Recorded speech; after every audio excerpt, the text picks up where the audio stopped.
Let's get our next caller in. This is K.K. Khaitan calling us from New Delhi, and he has investments in Ipca Labs. Go ahead, Mr. Khaitan.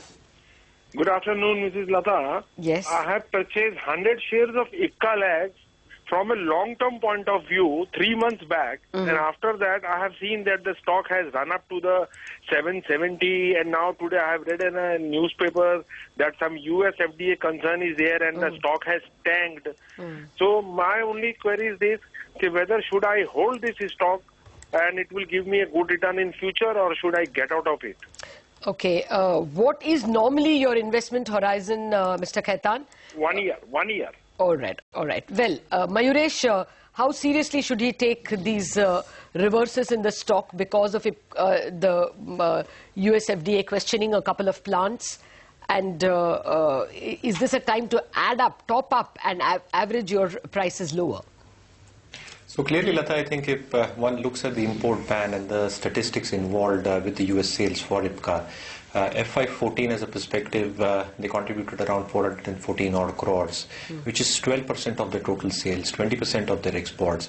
And if I distinguish between domestic and EPI, I think it's around 61-39 in that ratio. Having said that, a couple of their molecules from the Ratlam facility probably has not been affected by the ban, and they probably account for around 45% of the US sales. So if you take everything into account, probably around 214 to 218 crores odd worth of sales would be impacted overall in terms of top line. But having said that, probably I think the kind of bans that have come through, I think will have a sentimental effect, and you're probably seeing that play out on the stock.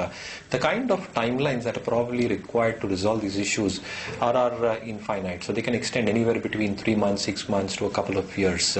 Needless to say, I think the EPS estimates probably had got downgraded the last time round. And though I think our price was very close to the target price that the stock had probably achieved, we're probably looking at FY17, FY18 numbers. So FY16 numbers will be a little bit on the worse side for Ipca, with margins probably coming down. But I think the domestic formulation business and the European business should probably come. Yeah, I just wanted to add that the company told us earlier today that they don't export to the US from Pitampura and Silvassa.